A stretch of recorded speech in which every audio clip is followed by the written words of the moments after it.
السلام عليكم ورحمة الله وبركاته. أهلا بكم معايا في حكاية وقصة جديدة. صلوا على النبي ويلا بينا نبدأ قصة النهاردة. أنا اسمي منال، عندي دلوقتي 37 سنة. لحد دلوقتي ما اتجوزتش وعمري ما جالي عريس، رغم ان انا حلوة جدا. وما كنتش فاهمة في الاول ايه المشكلة اللي عندي، او ايه الحاجة اللي المفروض اعملها علشان اجذب انتباه الشباب ليا. كنت دايما عايشة في حالي، ما بفكرش ان انا اكلم واحد ولا اعمل حاجة غلط، ولا مثلا اهزر او اعمل اي حاجة تخلي شكلي وحش قدام الناس.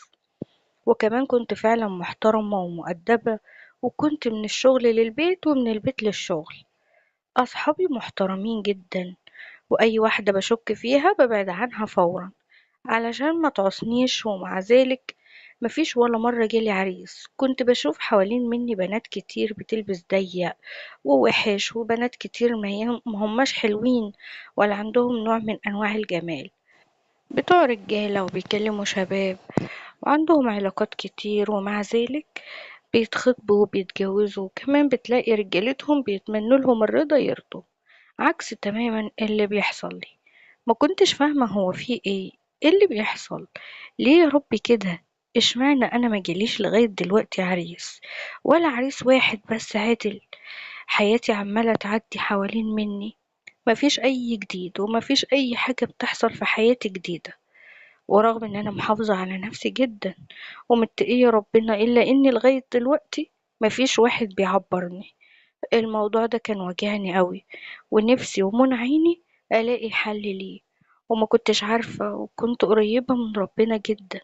بدأت أهمل في صلاتي وأبعد عن ربنا، وكنت حاسة إن أنا مخنوقة والإكتئاب بدأ يزيد عليا، مع إن ربنا المفروض إن إحنا نعبده وإحنا في السراء وإحنا في الضراء. لكن أنا كنت بقنط من اللي أنا فيه، كنت دايما أشتكي وأقعد أتكلم وأندب حظي. ليه يا ربي كده؟ ليه مش لاقي حد يعبرني؟ ولما الاقي واحدة بتتخطب ولا مثلا بتتجوز ولا بتخلف، وهي يعني كانت بتكلم شباب او ما هياش كويسة، اقعد ازعل قوي واقعد اعيط بحرقة، واقول اشمعنى انا؟ هو يعني انا عشان كويسة؟ هو انا يعني علشان مؤدبة؟ هو انا يعني علشان محترمة؟ وما كنتش مركزة في حياتنا في البيت خالص. يعني احنا من أسرة بسيطة جدا، وكان ليا اخوات صبيان اتنين وامي وابويا. أبويا كان راجل بسيط جدا جدا، وعلى قد حاله، طيب وغلبان ومش بتاع مشاكل، عكس أمي تماما اللي كانت حربوقة زي ما بيقولوا. أمي كانت ست مهتمية بنفسها وشايفة نفسها على طول، وكانت دايما تتعارك مع أبويا إن هو مش بيقعد معانا، وإن هو مش بيقولها كلام حلو. كنت ببص لمشاكلها وأحس إن هي تافهة، وأقول هي أمي ليه مش حاسة بيا ومش حاسة باللي أنا فيه؟ ليه مش حاسة ان انا محتاجة يعني حد يقف جنبي او حد يدعمني، حد يطمني كده، حد يديني ثقة في نفسي اللي بقت معدومة تماما. ولقيت نفسي مع الوقت يعني ولا بفكر ان انا ادخل في حياة حد، ولا بفكر اهتم بحياة اهلي ولا اشوف تفاصيلهم ولا اي حاجة. حاصرة نفسي في زاوية واحدة، انا ليه مش بيجيلي حد؟ وليه ما بتحبش؟ وليه كل ده؟ واشمعنى دي واشمعنى دي؟ واللي بيبص دايما لحياة الناس بيفضل طول عمره تعبان وشقيان ومتضايق ومخنوق. علشان كده عدم الرضا فعلا، الرضا نعمة، ولكن أنا عمري ما حسيت بالرضا أبدا. كان ممكن أحمد ربنا على نعمة، كان ممكن أحمد ربنا على الصحة، على الستر، لكن أنا كنت دايما زعلانة. وبعد كده لما خلاص لقيت بقى القطر بدأ يفوتني ويتقال عليا كلمة عانس، ابتديت أركز شوية مع أمي اللي كان تصرفاتها على طول مش كويسة، لدرجة إن أنا شكيت أو حسيت إن أنا فهمت السبب اللي مخليني كده. قلت يمكن الناس مش بتقربلي بسبب أمي. أمي ست حربوقة بتاعت مشاكل وبتتخانق مع طوب الأرض، ما بتروحش حتة إلا وتعمل مشاكل فيها.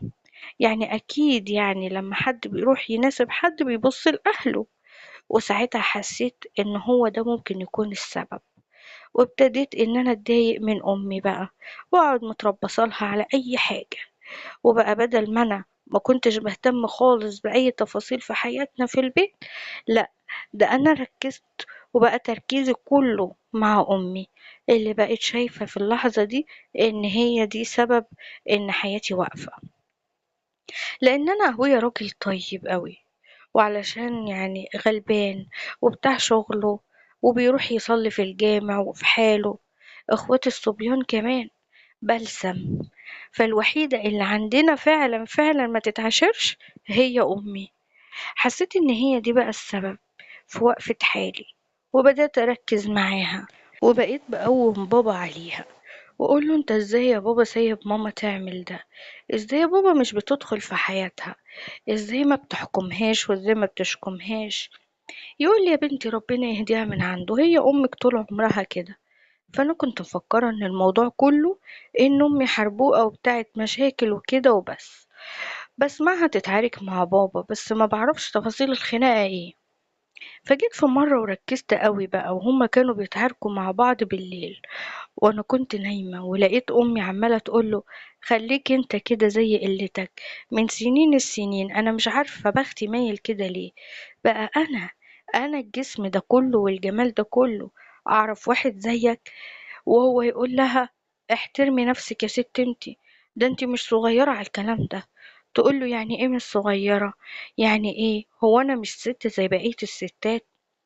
وقعدت تكلمه على فلانة وعلى علانة اللي كبار في السن ولسه لغاية دلوقتي بتحصل ما بينهم وما بين رجالتهم العلاقة الشرعية اللي ما بتكون ما بين كل اتنين متجوزين. وبابا قال لها يعني انت جاية دلوقتي تتكلمي في الموضوع ده؟ عدت السنين دي كلها واحنا زي ما احنا، وبعدين انا مش شايف ان انا وحش معاكي ولا حاجة، هو انت عايزة ايه بالظبط؟ قالت له انا عايزة اتدلع كل يوم وعايزة اهزر كل يوم وعايزة انبسط كل يوم، هي الحياة تبقى حياة من غير الكلام ده؟ لكن انت ما انتش عايز تعمل حاجة خالص، هو انت ما انتش راجل ولا ايه؟ ده انا بمشي في الشارع بس الرجالة كلها بتقف على رجل تبص عليا وبيكونوا هيتجننوا، وانت اللي بتنام جنبي على السرير واحد ما بتحسش جبلة يا راجل. فطبعا انا في الوقت ده فهمت طبعا ماما مشكلتها ايه مع بابا اللي انا ما كنتش مركزة خالص فيها، وابتديت اتضايق من امي اكتر واقول لنفسي يعني هي برضو ما بتفكرش الا في نفسها، موقفة حالي ومضيعة حياتي، ما انا مش معقولة بالاخلاق دي كلها وبكل اللي انا فيه ده وما فيش واحد بس حتى بيعبرني. اكيد اي حد لما بيجي يسأل عليا بيعرف ان امي عاملة كده فبيهرب مني. ابتديت بقى ان انا سبت الشغل واهملت الشغل بتاعي وقلت هو انا بشتغل ليه؟ علشان اجهز نفسي؟ مفيش عرسان بتجيلي، الأوضة بتاعتي مليانة جهاز، جايبة أجهزة وجايبة حاجات وجايبة أطقم وكوبايات وكاسات وألمونيوم وتيفال وكل الحاجات اللي بتتجاب، فوط وملايات وكل حاجة، مفيش ولا واحد بس بيعبرني. حتى قمصان النوم كان كل ما بيعجبني قميص نوم كنت أجيبه من فلوس الشغل بتاعتي وأنا مروحة. قعدت أبص على الحاجات بتاعتي وأتحسر وسبت الشغل بتاعي خالص، وقلت أنا جهزت نفسي وما اتجوزتش ومش هتجوز باين عليا، هستفاد ايه غير التعب والشقة؟ والله لا أنا قاعدة. وابتديت دلوقتي إن أنا بعدت عن ربنا وبعدت عن حياتي وشغلي اللي كانوا بيواسوني شوية، وكل تركيزي بيزداد على أمي وحقد وغل ناحيتها. جيت في يوم قعدت أفتح في الحاجات بتاعتي وجالي شبه انهيار عصبي، حتى القمصان بقيت أبص عليها وألبسها وأقيسها وأبص لنفسي في المراية ألاقي نفسي زي القمر، وأقول يا ربي هو أنا أعيش كده وحيدة؟ يعني مش هيجي يوم عليا والبس الحاجات دي لجوزي ويبقى عندي عيل ولا اتنين؟ مش هيبقى لي بيت لوحدي؟ وابتديت ان انا اتقهر على نفسي اكتر واكتر، وما بقاش جوايا غير الغل والكره وبس، وبالاخص الماما. ركزت بقى مع ماما بسبب قعدتي في البيت، لاحظت ان هي بتتكلم في التليفون بوشوشة وبتدخل الحمام بالتليفون وبتقعد تهزر وتتمايع وبتعمل حركات محدش يصدقها ابدا ان واحدة في سن امي دي تعملها. هو انا امي يعني اتجوزت وخلفت صغيرة بس برضو يعني ما هياش عيلة قوي، دي عندها 55 سنة. فما بقتش فاهمة، بقيت اقول ايه ده، هو انا مش بني ادمة؟ يعني أنا ما جربتش الجواز وصغيرة وعايشة في حالي، ولا بفكر أكلم حد ولا أعمل حد. وأمي اللي باشوفها قد يعني إيه، شوفوا قد إيه، وعجوزة وعمّالة تفكّر في الحاجات دي وشاغلة بالها بقلة الأدب والمياعة، وبتكلم رجالة في التليفون. بقيت مستغربة جدًا، وابتديت أشوف إن أمي هي اللي صح، وإن هي عايشة حياتها، وأنا دافنة نفسي زي أبويا بالضبط ما هو دافن نفسه. وبقى يجيلي بقى تخيلات إن أنا نفسي أتحرر ونفسي أعمل حاجات، نفسي أعوض السنين اللي عدت بيا وأنا ما بعملش حاجة غير إن أنا بشتغل وقاعدة في البيت زي خيبتها. حتى كنت يعني بتحرج إن أنا أكلم واحد ولا أعمل علاقة، ولا حتى إن أنا أبقى معجبة بواحد. ما حاولش أبين أي حاجة من دي علشان الاحترام والأدب والأخلاق اللي بسببهم أنا لغاية دلوقتي ولا اتخطبت ولا اتجوزت. وبقى عاجبني قوي مغامرات أمي، وبقيت أتصنت عليها كل يوم وهي بتتكلم في التليفون، ونفسي أعمل زيها، ونفسي أقلد كل حاجة. شايفة إن هي عايشة حياتها ومبسوطة وأنا لأ. لغاية ما جه يوم وسمعتها وعرفت كمان هي كانت بتتكلم مع مين. في الوقت ده كانت بتتكلم مع واحد بيشتغل نجار في الشارع اللي احنا فيه، وأصغر منها يجي ب10 سنين، ومتجوز وعنده عيال. وسمعتها وهي بتتكلم بطريقة يعني وحشة خالص، وكلها كلام مثير. لما سمعت أمي وهي بتتكلم في الحاجات دي، الغريبة إن أنا بقى يعني عكس الأول. لما كانت أمي بتعمل حاجة كنت ببقى متضايقة منها وعايزة أفضحها وعايزة أقول لأبويا، لكن أنا بقيت بستمتع وأستنى مكالماتها دي علشان أسمعها، علشان أحس بالشهوة والإثارة وأنبسط. واتعودت على حاجات أعملها معاها. لما كنت بسمعها بتتكلم في التليفون كانت أوقات كتير بتعمل علاقات كاملة على الموبايل، وأنا بقيت بعمل معاها بس في السر، يعني بسمعها وهي بتتكلم واندمج وأعمل كل حاجة. واتعودت خلاص إن أنا أعمل على حس أمي الحاجة اللي هي السرية طبعا. اللي أنا بقوله ده مصيبة سودة، لكن أنا وقتها كنت مغيبة تماما، وكنت ماشية كله غلط في غلط، وكنت مفكرة إن هو ده الصح. لما عملت الصح كنت مستنية إن أنا أتجازى بيه، ولما ملقتش حاجة حلوة من الصح اللي أنا عملته شردت تماما عن الطريق الصح. معرفش بقى أنا اللي وحشة ولا أمي اللي وحشة، ولا احنا الاتنين اللي وحشين. المهم كملت على كده. كنت مبسوطة جدا لأني غالبا ما كانش عندي الجرأة إن أنا أقدر أبقى نفس الشخصية بتاعت أمي، رغم حبي إن أنا أبقى منحرفة، ورغم حبي واشتياقي جدا إن أنا أكون شخصية دي زي أمي بالظبط، يعني أكلم رجالة وأعمل علاقات مع الرجالة، ولكني كنت معنديش الجرأة إن أنا أعمل ده. فكنت بعمل كل حاجة على حس أمي، وابتديت إن أنا أتمنى إن أنا كنت أطلع زيها هي ومبقاش الشخصية دي. عدت الأيام وأنا ماشية زي ما أنا بنفس الطريقة، بتنشأ على أي مكالمة لأمي، وبقيت كل همي إن أنا أمي تتكلم في التليفون أو تتكلم مع الشخص ده بالتحديد. ولما يعدي يوم من غير أي حاجة من دي كنت ببقى مخنوقة.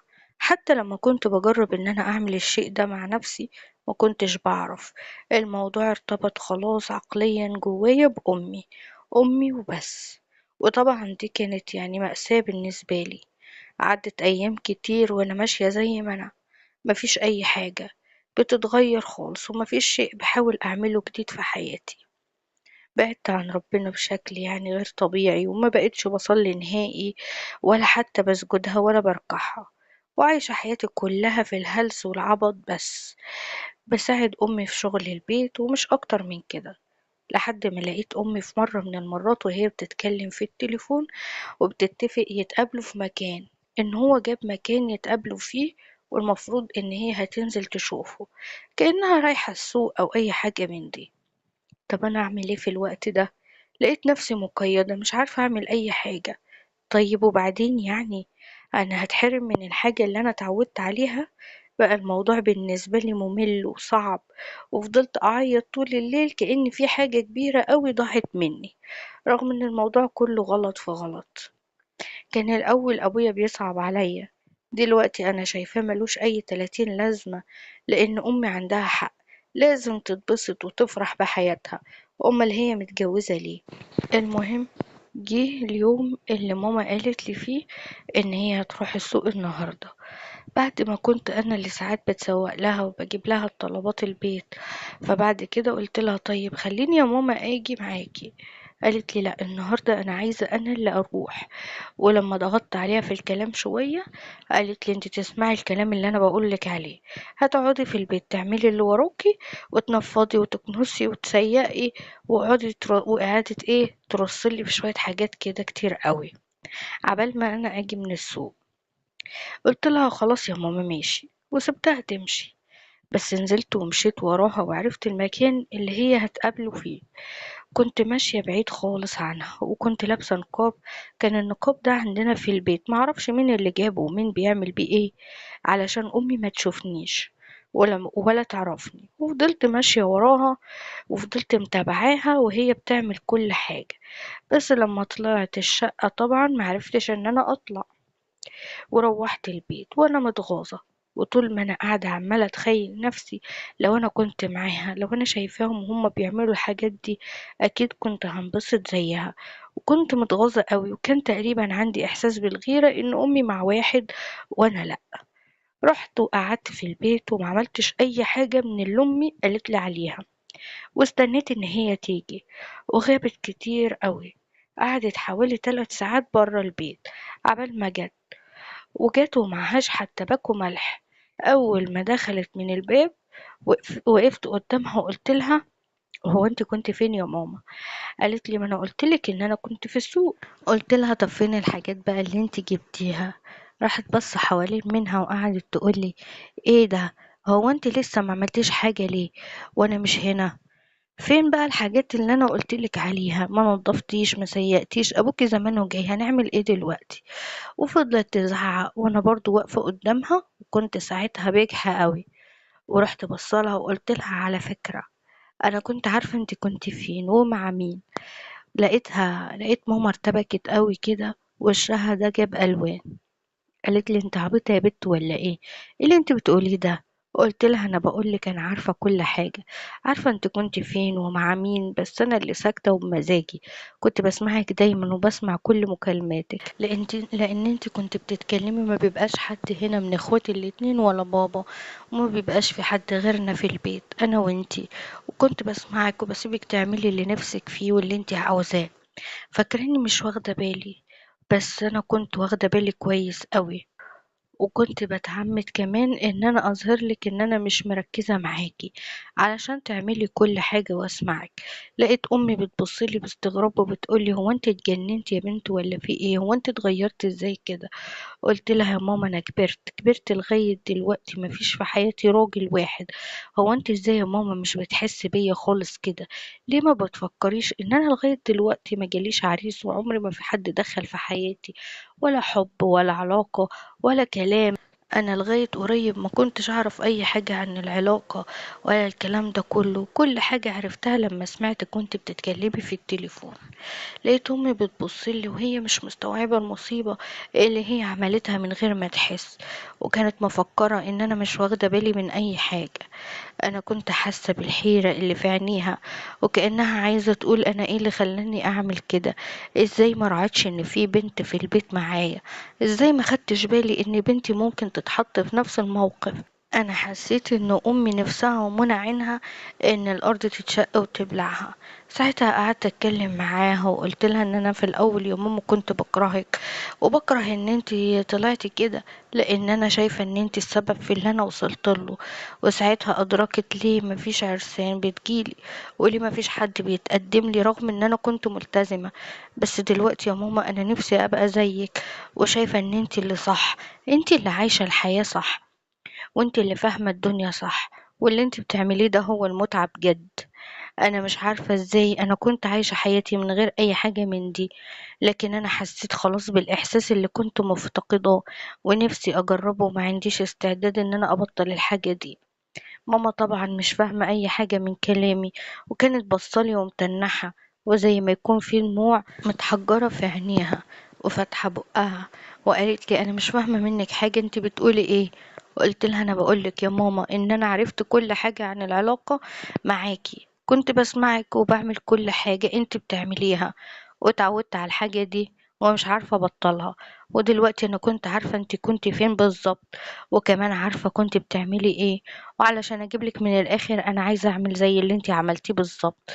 طبعا ماما مش فاهمة برضو ولا مستوعبة ولا مدركة اللي أنا بقوله، لحد ما قلت لها بالعربي كده: لو ما أخدتنيش معاكي في مرة وخلتيني أجرب الحاجة دي مع الشخص اللي انت بتروحي له ده، أنا هقول لبابا على كل حاجة وهفضحك في الشارع وهخلي الناس كلها تعرف إن انت كنت بتعملي كده. طبعا أمي حست إن هي وشها كله بيجيب عرق، ما هياش مدركة ولا فاهمة أي حاجة، ومش متخيلة حتى لو كانت تسرح لفين إن حاجة شبه كده تحصل، أو إن أنا أطلب منها الطلب ده. وأنا نفسي إن أنا مش فاهمة كان إيه الشيطان اللي ماسكني وخلاني أعمل كل ده.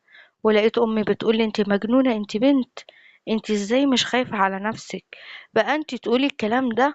أنت ما بتصليش ليه دلوقتي؟ أنتِ إزاي اتغيّرتِ أوي كده؟ فين الالتزام والأدب بتاعِك؟ قُلت لها: والالتزام عمل لي إيه؟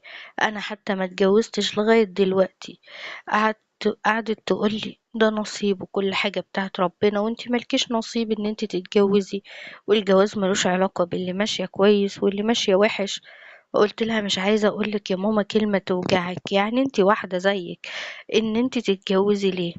اتجوزتِ وخلفتِ وعشتِ، وقعدت أعد لها ناس كتير جدًا أنا أعرفهم وأخلاقهم مش كويسة ومع ذلك اتجوزوا وخلفوا، ومع ذلك لقوا رجالة تتمنى لهم الرضا يرضوا. يعني أنا لو واحدة أعرفها كل حياتها غلط في غلط وجوزها بيعشقها بتكلم الرجالة وهي متجوزاه وبيدوب فيها وما يقدرش يكسر لها كلمة وبيعمل كل اللي هي عايزاه، فساعتها أمي قالت لي: ده مش مقياس، انتي اللي صح مش احنا اللي صح.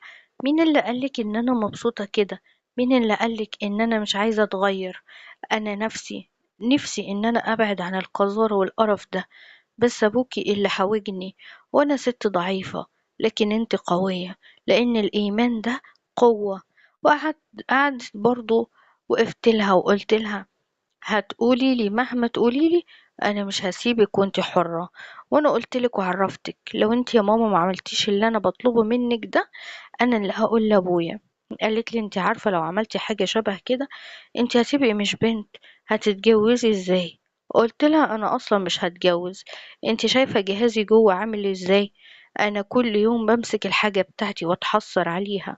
ودخلت جوه وسبت امي بره مع نفسها تاكل في نفسها، ودخلت اوضتي وفضلت اقيس في قمصان نوم علشان اختار قميص منهم علشان اقضي بيه اول يوم هروح معاها فيه. وسمعتها وهي بتكلمه في التليفون وبتقوله ان هي عندها مشكلة هتخليها متعرفش تقابله تاني خالص. وبعد كده قعد يقول لها: مش هينفع ان انا ما قابلكيش. ولما سمعتها بتنهي العلاقة معاه رحت طالعة واقفة قدامها ومبرقة لها. وبعد كده لقيتها بتقوله: طب انا هكلمك بعدين. وقفلت معاه ووقفت قدامها ومعرفش جبت البجاحة دي منين. وقلت لها: لو ما عملتيش يا ماما اللي انا بقولك عليه لاخر مرة بجد هفضحك. انا عايزة اعمل كده، انا نفسي اعمل زيك وما عنديش الجرأة ان انا ادخل في حياة حد ولا اعمل حاجة من غيرك انتي اللي هتوصلي للحاجة دي يا امي.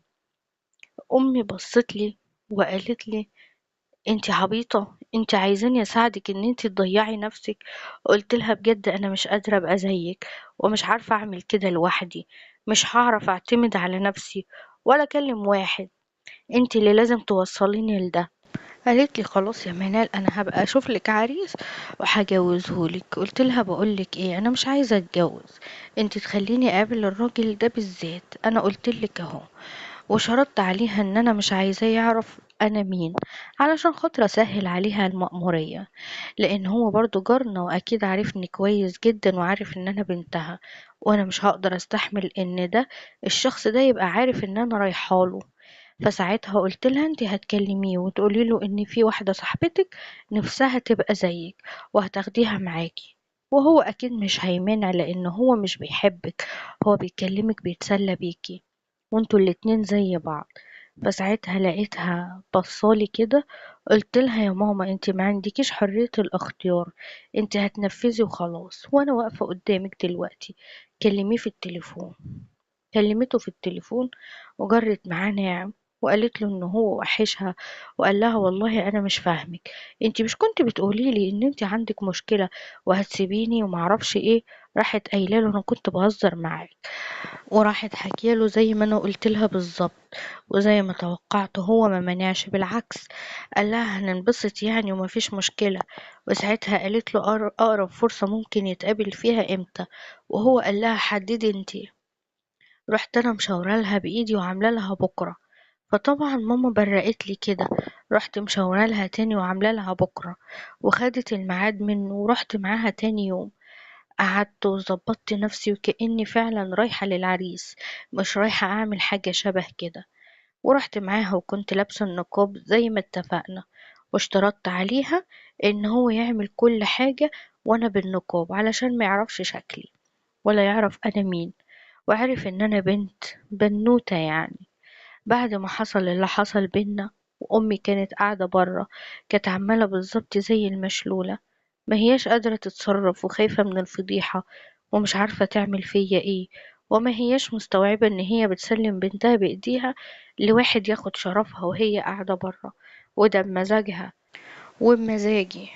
وبعد ما خلصنا، الراجل طلع وقال لها ايه ده، اللي معاكي ديت كانت بنت، هو ازاي كده؟ قالت له هي عايزة كده، نفسها ان هي تعمل الحاجة دي، ملناش دعوة. قال لها انا عندي فضول قوي جدا اعرف مين دي. قالت له بقول لك ايه، هي جات لك وعملت اللي هي عايزاه، وانت خدت اللي انت عايزه، مش لازم تعرف هي مين.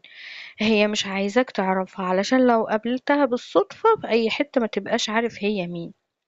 فسألها وقال لها هي من منطقتنا؟ قالت له لا طبعا. هي من منطقتنا ازاي، دي صاحبتي من حتة تانية خالص. فراح مهتمش بالموضوع. وبعد كده بدأ يتكلم معاها وقال لها ان هي عجبتني قوي عليا انا يعني، وان هو نفسه يقابلها تاني. وانا برضو قلت لأمي نفس الكلام ساعتها. ما كنتش عارفة، كان جوايا احساس غريب، معرفش اللي انا عملته اليوم ده كان انتقام من امي ولا من نفسي، ولا كان ايه بالظبط، ولا كان حب الشهوة ولا ايه. يعني مش فاهمة اي حاجة، مش فاهمة نفسي ازاي حطيت نفسي في الموقف ده لغاية الآن وأنا مش عارفة حاجة. المهم، اتكررت الزيارات اللي احنا عملناها دي، وكل مرة أمي تبقى رافضة تماما، وكل مرة أمي ما تبقاش عايزة تروح، وأنا اللي أغصبها إن أنا اللي أطلب منها الحاجة دي. لدرجة إن غالبا الراجل ده ما بقاش بيجي جنب أمي خالص، كان بيعمل كل حاجة معايا أنا وبس. وجه في يوم وقال لها إن هو نفسه يعمل الحاجة دي مع بعض احنا التلاتة، بس ماما قالت له وقتها لا، وانهارت وابتدت إن هي تبعد تماما عنه، وقالت له إن هي مش عايزة أصلا يلمسها. فهو كان هيتجنن ويفهم فيه ايه، وليه ايه اللي غيرها من ناحيته كده. هما كده كده أصحاب، وهو عارف إن هي مش بتحبه. فسألها هو انتي ليه من ساعة ما جبتي الست اللي جوه دي وانتي ما بقيتيش بتيجي يمي خالص، وفي نفس الوقت انتي اللي بتطلبي مني ان انتي تيجي، انتي اللي بتحددي. بصراحة انا مش فاهم اي حاجة خالص. فساعتها قعدت تتكلم معاه وتتلجلج كده في الكلام. فقال لها انت لازم، يعني انا لازم اعرف مين البنت دي وايه اللي يخليها تعمل في نفسها كده وهي بنت. انا بصراحة مش فاهم حاجة. مشينا اليوم ده وهو كان يعني فاضله شوية ويشيل النقاب من على وشي ويعرف انا مين. رغم كل اللي حصل ده وكل اللي حصل بيني وبينه، ما شافش وشي ابدا. وانا كنت ببقى واخده بالي كويس قوي ان انا وشي ما يبانش، حتى صوتي هو ما يعرفوش قد كده، لان هو من الطبيعي مش بيتكلم معايا، وانفاسي في الوضع ده وفي الوقت ده بيبقى صوتي اصلا متغير. وبعد ما روحنا آخر مرة دي، لقيت ماما منهارة من العياط وفضلت تلطم على وشها وتقولي حرام عليكي بقى فوقي، انت هتضيعي نفسك ايه اكتر من كده؟ انت بقيتي مش بنت، انت مش هتعرفي تتجوزي تاني، انت ضيعتي نفسك. انا ايه اللي خلاني اسمع كلامك؟ انهيار ماما وصوتها وعياطها ولطمها. قالت لي يا ريتني كنت سبت نفسي اتفضح ولا اني اعمل فيكي كده، انا السبب في كل اللي حصل ده. ازاي انا ما خدتش بالي ان عندي بنت؟ ازاي انا ما عرفتش ان شرفك من شرفي؟ وقعدت تتكلم وتلوم نفسها وتقول ان هو المفروض ما كانش تعمل علاقة مع حد مهما كانت حياتها قاسية وصعبة. كانت هتعيش لولادها، وان بسبب علاقتها دي هي دمرتني، وانا اتدمرت دلوقتي. قالت لي اكيد انت مش طبيعية. انا ازاي سمعت كلامك؟ كان لازم اخدك من ايدك واوديك الشيخ، ولا اوديك الدكتور يشوف افكارك دي بقت عاملة كده ازاي. انت اللي كنت بتصلي وعارفة ربنا، انت اللي ما كانش في واحد بيكلمك، كل ده علشاني انا، علشان تضيعي نفسك. مين اللي قالك ان انا الصح؟ انا يا بنتي الغلط، صدقيني انا الغلط. انت اللي صح، وانت اللي كنت صح، وحياتك كانت الاول صح. مش لازم عشان بتعملي حاجة يبقى قصادها شيء. الجواز ده نصيب مكتوب عند ربنا، ومش علشان انتي ملتزمة ولا علشان انا وحشة انتي ما تجوزتيش. انتي ما تجوزتيش علشان نصيبك. انتي ليه بتفكري كده؟ ساعتها حسيت فعلا ان انا كنت محتاجة اتعالج، حسيت ان انا مريضة، حسيت ان انا كان عندي مشكلة نفسية. صحيح انا ايه اللي خلاني عملت كده في نفسي؟ وايه الصح في اللي انا عملته؟ ايه الصح في علاقة قذرة مع راجل كان بينام مع امي؟ ايه الصح في علاقة شبه كده؟ ايه يعني اللي انا عملته كويس علشان ما جاليش عريس وما اتجوزتش؟ خلاص، ما في ناس ياما بتعيش وتموت من غير ما تتجوز. اكيد ليها جزاء عند ربنا. اكيد اللي انا كنت بعمله صح ده ليه ثواب، زي ما بالظبط اللي انا عملته دلوقتي ليه عقاب، بس عقابه كبير قوي. ندمت وزعلت واتضايقت من نفسي. قعدنا انا وماما نعيط في حضن بعض. الموضوع ده يمكن قربني من ماما وفوقها وخلاها تحس بمدى الذنب اللي هي كانت بتعمله في حقها وفي حقي وفي حق بابا وفي حق ربنا طبعا قبل الكل. كل ده حصل بس انا خسرت، لان انا نفسي ما فقتش الا متأخر قوي.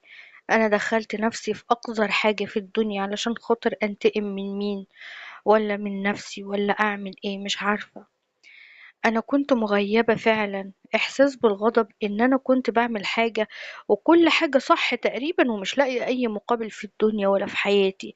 ده كان تعبني ومضايقني، وبدل ما استعين بربنا أو إن أنا أدعي ربنا أبقى يعني أكتر ويبقى عندي إيمان ويقين إن ربنا هيعوضني، حتى لو مش في الدنيا هيبقى في الآخرة. لأ، أنا رحت عملت كل حاجة وحشة. ده أنا عملت أوحش من الوحاشة كمان. وفكرت نفسي ان انا كده صح. ازاي عملت كده؟ انا فقت، بس بعد ما فقدت اعز حاجة عندي. استغفرت ربنا كتير وندمت كتير على اللي انا عملته ده. وانا وماما بقينا نصلي وحياتنا بقت احسن في البيت. لكن الندم مش سايبني، ولا انا ولا امي. ندم جوانا غير طبيعي على الحياة والفترة اللي احنا عشناها بمنتهى القذارة والقرف اللي كنا فيه ده. كل يوم كنا بنبكي بالدموع، لكن في نفس الوقت كنت بستغفر وبطلب من ربنا لحد دلوقتي ان هو يمنحني فرصة تانية. مش عارفة، يعني مش عارفة ممكن ربنا يسامحني بعد كل اللي انا عملته ده ولا لأ. وفي عز الندم اللي انا فيه، وفي نفس الوقت الراحة النفسية البسيطة اللي حصلت لما بدأنا نلتزم ونرجع لربنا ونتوب ونستغفر، وعلاقتي انا وماما والبيت بتبقى احسن. ولقيت عريس متقدم لي، ورغم ان العريس ده في كل المواصفات الحلوة اللي في الدنيا اللي انا مش قادرة ان انا اوافق عليها، وانا اللي رفضته، لان ببساطة مش هقدر اتجوز وانا مش بنت. وفي نفس الوقت مش هقدر اخدع واحد واضحك عليه، خصوصا ان انا مارست العلاقة اكتر من مرة. يعني الموضوع مش مجرد عرض نزل، والموضوع اكبر من كده، اكبر من كده بكتير. واي حد هيفهم ده كويس هيعرف ان انا مارست العلاقة قبل كده، وخايفة وزعلانة وقهرانة على الفرصة اللي ضاعت مني. بس انا شايفة ان ده عقاب ان انا استاهله. الحاجة اللي انا كنت مستنياها تحصل طول عمري جت بعد ما انا فرطت في نفسي وانتقمت وضيعت نفسي. وده ما كانتش انتقام من امي. انا عصيت ربنا وكنت مفكرة كده ان انا اللي صح. ادركت دلوقتي كويس قوي ان مش لازم كل حاجة بنعملها في الدنيا نستنى الجزاء بتاعها، وان الثواب موجود، ولو ما كانش في الدنيا هيبقى في الاخرة. والعقاب برضو موجود. في داعي ان انا اعمل حاجة او ذنب كبير يخليني اتحاسب عليها في الاخرة؟ انا قبلت ان يكون ده عقابي في الدنيا وربنا يسامحني بقى على الاخرة، لاني باذن الله انا ناوية ان انا ما بعدش عن ربنا تاني أبدا، لأن هو فعلا الأمان في الدنيا وفي الآخرة. ودي كانت قصتي ودي كانت حكايتي، وبكده بنكون وصلنا معاكم لنهاية قصة النهاردة. لو كملت القصة لحد هنا ما تنساش تشاركنا برأيك في التعليقات، لأنه أكيد بيهمني. اشتراك في القناة وفعل زر الجرس علشان يوصلكم مني كل جديد. وياريت بقى لو تعملوا شير لأصحابكم وحبايبكم علشان هما كمان يستفادوا من القصة. واسيبكم في رعاية الله. السلام عليكم ورحمة الله وبركاته.